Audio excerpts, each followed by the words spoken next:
Күшті. Ассаламу алейкум. Урматтуу тышкы иштер министринин орун басары. 60-120 режими бул абдан туура. Жакында эле Казакстанда эле ушундай режимге өттү. Бизде дагы паритеттик принцип болуш керек. Кимден кандай мамиле болсо, бизден да аларга ошондой мамиле болсун деген бул туура эле. Эл аралык аброй үчүн, престиж үчүн. Бирок кыргызда бир сөз бар да. Күрүч менен кошо күрмөк суу ичет деп. 60-120 бул күрүч. Аз биз күрүчтү көрүп добуш беребиз деп атабыз. Бирок көзгө көрүнбөгөн бир күрмөк бар. Урматтуу депутаттар, колдоп коелу, добушу жок эле мындай, талкуусу жок эле добушка коюңуз деген маселелерди азайтпасак болбойт. Анткени азыр мен карап отуруп, чын айтканда дароо колдоп берейин деп аткам. Бир нерсе бар экен. Эмне үчүн Жогорку Кеңештин ыйгарым коюн кыркып атасыңар? 5 прим статьяны карасаңыз, мурда бир тараптуу виза режимин киргизүүдө өкмөт аныктайт болчу, Жогорку Кеңеш кабылдат болчу. Азыр өкмөт өзү аныктайт деген Жогорку Кеңешти алып коюпсуңар. Эмне үчүн? Нуржигит мырза, саламатсызбы? Чоң рахмат сурооңорго. Биз Жогорку Кеңештин укуктарын эч кандай деле алган жерибиз жок. Болгон эки тараптуу келишимдер ошондой эле мурункудай кирет, макулдашууга ошондой эле ратификациядан өтөт. Бир гана эле биз суранганыбыз ошо бүгүнкү министрлик кабинетиге ыкчамдуулукка байланыштуу оперативностуу негизинде ошо сунуштарды ошондой мүмкүнчүлүктү бергенге суранып атабыз. Себеп мындай укуктар өзүңүз билесиз, Казакстан өкмөтүндө, Өзбекстан өкмөтүндө жана башка өкмөттөрүндө ошондой ыкчам маселелер, виза маселелер өкмөткө тийиштүү. Чоң рахмат. Урматтуу министрдин орун басары, чогуу иштегенбиз, абдан сабаттуу инсансыз. Өзбекстандагы, Казакстандагы сый-урматы жайында бирок биз көрүнөк эмес. Алар кетиптир деп анга секирип, жарга түшүп кете бербейли. Жогорку Кеңешти калтырыңыздар. Буга макулсузбу же макул эмессизби? Эгер макул болсоңуз, азыр мен бардыгына кайрылам, каршы добуш бериңиздер деп.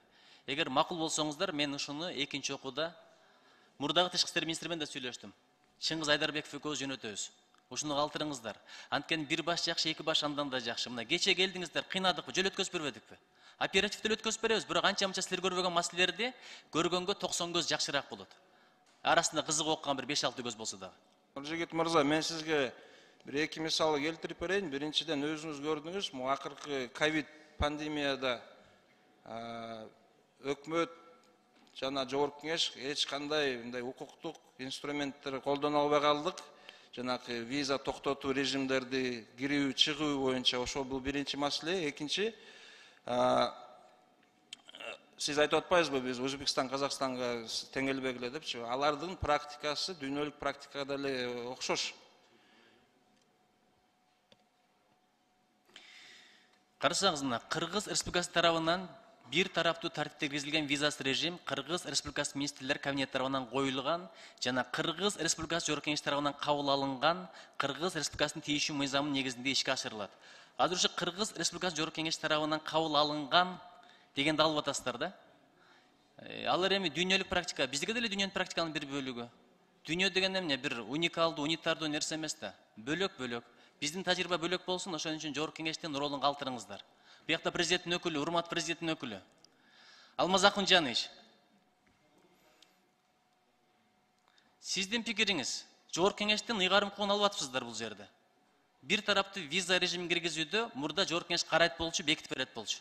Азыр эми Жогорку Кеңешти алып коюп, өкмөт өзү бекитет. Эмне десе оперативдүү, ыкчам чечим кабыл алуу үчүн деп атат. Анда барыбыз эле таркап кетели.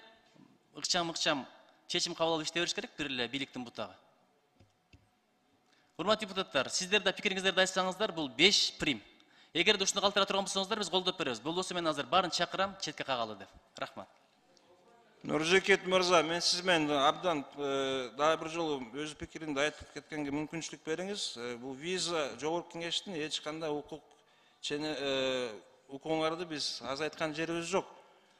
Азыркы мезгилде өзүңүз карап атпайсызбы? Ар кандай жагдай болуп атпайбы? Ошого байланыштуу биз виза режимди эмне себептен киргизип атабыз? Визаны өкмөткө бергиле деп. Себеп айрым өлкөлөр менен ар кандай мамилелер болуп кетиши мүмкүн. Ошол күнү биз ошо виза режимди тез арада киргизе албай атпайбызбы? Андан сырткары өзүңүз деле билесиз, мыйзамга 61 өлкөнүн эркине киргизген үчүн 1 жылга чейин, 1,5 жылга чейин убакыт кетип атат. Бир өлкөнү киргизген үчүн. Ошон үчүн биз ыкчам түрдө визалык режимди жеңилдетүү же азайтуу боюнча ошондой суранып атабыз да кабинет министрликке бергиле деп. Эгерде сиз каршы болбосоңуз, туура мен сиздин да коркунучтарды түшүнүп атам. Экинчи окууда могул консенсусный вариант карап чыгак, сиз менен профилдик комитет менен макулдашып туруп киргизгенге карап көрбөйлүкпү? Караганга даярсыздарбы?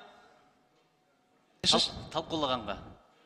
Талкуулаганга даярсыздар, э? Даярбыз, даярбыз. Чоң рахмат. Муну сөз калтырыңыздар. Мен жаз түрүндө сунушту берем. Assalamu alaikum. Азыр сиз алып келген мыйзам долбоорунун 5 прим статьясы боюнча 2 ача пикир айтылып калды. Кыргызда бир сөз бар го, 2 юрист бар жерде 3 пикир айтылат деп. Маселе эмнеден болуп калды? Бизде негизинен мыйзамдардын долбоорлору орус тилине даярдалат, кыргыз тилине которулат. Биз азыр мамлекеттик тилдеги версиясын караганда ошондой түшүнбөстүк болот экен. Бирок орус тилиндеги версиясын караганда 5 примдин 2 пункту, 2 абзасы мындай деп жазылып турат. Безвизовый режим, вводимый Кыргызской республикой в одностороннем порядке деп турат. Экинчиси болсо 3 пункту, 3 абзац. Безвизовый режим, вводимый Кыргызской республикой в силу международного договора деп турат. Эконун табияты эки башка. Эгерде эл аралык келишимдин негизинде болсо сөзсүз ратификация болот. Бул таптакыр башка маселе. Бирок 2 пунктунда, 2 абзасында мурда бир тараптуу визасы режим киргизе турган болсок бир мамлекет менен, мыйзам менен болот эле. Долбоор боюнча өкмөттүн токтому менен болуп калып атат. Айталык, ошол эле Пакистан, билбейм же Кытайгабы, Индиягабы без виза режимди биз өзүбүз киргизе турган болсок бир тараптуу. Мындан ары жогорку кеңештин кереги жок, өкмөт өзү токтому менен болуп калып атпайбы? Ошон үчүн бир келсеңиз, талкуулайлы, же бир расмий талкование керек болот. Бул өтө олуттуу маселе, урматтуу министрдин орун басары. Мен муну процедуралык негизде айтып коеюн дедим, ортодо депутаттардын түшүнбөстүгүнөн улам. Өчара. Рахмат.